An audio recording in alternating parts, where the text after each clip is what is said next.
invest more seriously in the most influential cultural institutions. I hope no one comes away from this book thinking that shoddy or facile culture making is adequate to our Christian or human calling. We are called to help shape the glory and the honor of the nations, and that should fuel a godly ambition to do our very best, wherever grace may take us. But my Christian hope for culture does not rest on access to the centers of cultural influence, and that is partly because I have seen those centers up close.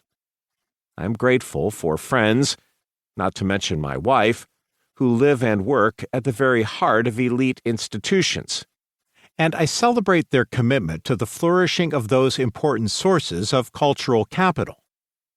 And indeed, when I look at the great sweep of redemptive history, I note the inescapable involvement of elites. Pharaoh's daughter and Pharaoh himself, Pontius Pilate and Caiaphas, Felix and Festus, Jairus and his 12-year-old daughter. But I also remark the consistent involvement of those no one counted as central: the subjugated Hebrew people, the Nazarene, whose followers could be identified by their strong regional accents, the trader in purple named Lydia, and the runaway slave named Onesimus, and the daughter, unnamed to us, who had suffered a chronic illness for 12 years. If you want to change the world, generally speaking, you do well to scale the ladders that lead to elite influence. But we are not here to change the world, generally speaking. Indeed, the good news is the world is already changed in a specific and astonishing way. God's ways are not our ways.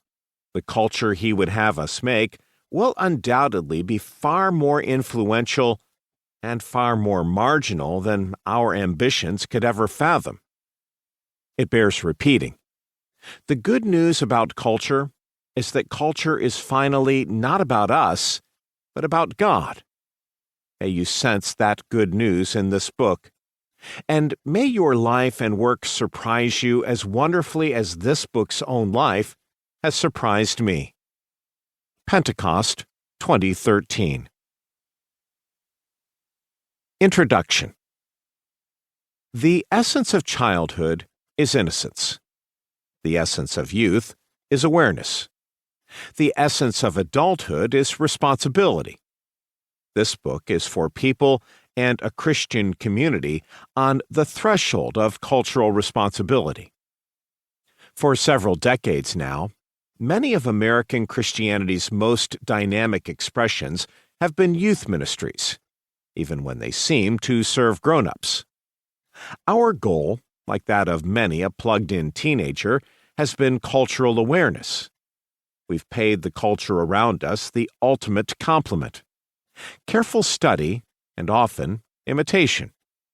We have put in countless hours, often enjoyable ones, engaging culture, looking, with surprising success, for hopeful signs of God in the world outside the church, and also finding, with depressing frequency, signs of the enduring emptiness of that same world. Indeed, the desire to engage culture, to listen to it, learn from it, and affirm it, while also critiquing it, is one of the most hopeful developments of recent decades. Our youth ministries have been astonishingly successful. Many of the most influential leaders of the evangelical movement began their careers with parachurch organizations like Youth for Christ, Campus Crusade for Christ, Youth Specialties, InterVarsity, Christian Fellowship, and a host of others. Some of our most prominent churches began literally as youth groups. In more recent years, there has been a surge of events for college students and young adults that combine passionate faith with fluency in our media-saturated youth culture, along with media's large production budgets, as well as churches that seem to rip each month's sermon series directly from YouTube and box office.